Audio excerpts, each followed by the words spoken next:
Danielle Lichi, a 17-year-old senior at Hempfield High School, grew up just as any other teenager, with one exception.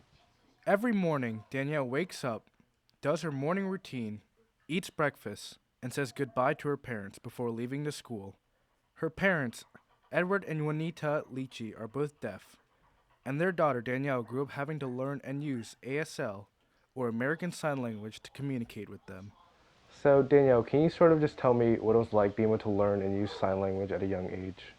I grew up with my parents, obviously, and my younger brother, who's 10 years old. My mom was not born deaf, but my dad was. When she was younger, she was like in a accident, like a heat accident, and like her ears just like closed up and didn't really like work.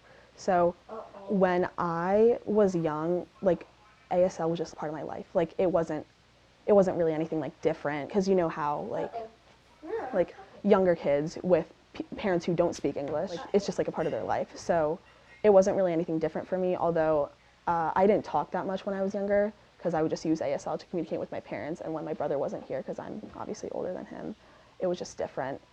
Being deaf enabled Danielle's father, Edward, to meet his now wife, Juanita, in what seemed like fate. I went to a deaf school in Washington, D.C. called Model Secondary School for the Deaf, and I met my wife there. We were mutual friends and hadn't been dating. One year, she eventually left for school in Virginia. Over time, I remembered her and kept in touch. When we graduated, I would visit her in Virginia. Then eventually, after a couple years, she became my girlfriend, and we fell in love, and now here we are. Babies as young as 6 to 7 months old can remember a sign, according to experts. By 8 months, children begin to sign single words and imitate gestures, and by 24 months, children can sign compound words and full sentences. When she was little, around a few months old, she was learning very basic little words. When she turned 1 or 2, her vocabulary would increase. Most of our family is deaf, and we're all equal.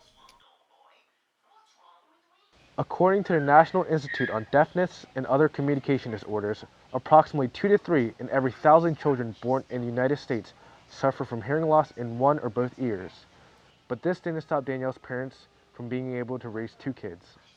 I just didn't feel really any different from like people, because I don't know, I just feel like I had the same childhood as everyone else, like, because like when I grew up, like everyone just like welcomed me like really like kindly, and like were really welcoming, and like I just didn't feel apart from anyone, and they still thought it was cool that my parents knew ASL, but I just feel like, I don't know, the only thing different about like my childhood is probably just like, I guess like my speech, because I still feel like I like don't talk well like right now, because I never really had like a speech therapist.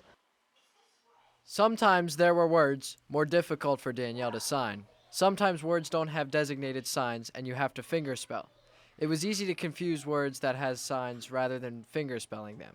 For the most part, she was very good with sign. I don't feel there is a real difference between hearing and deaf people.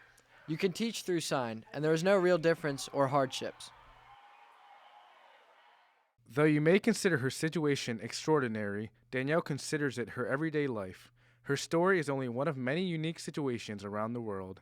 For Hempfield Happenings, I'm Lance Kim.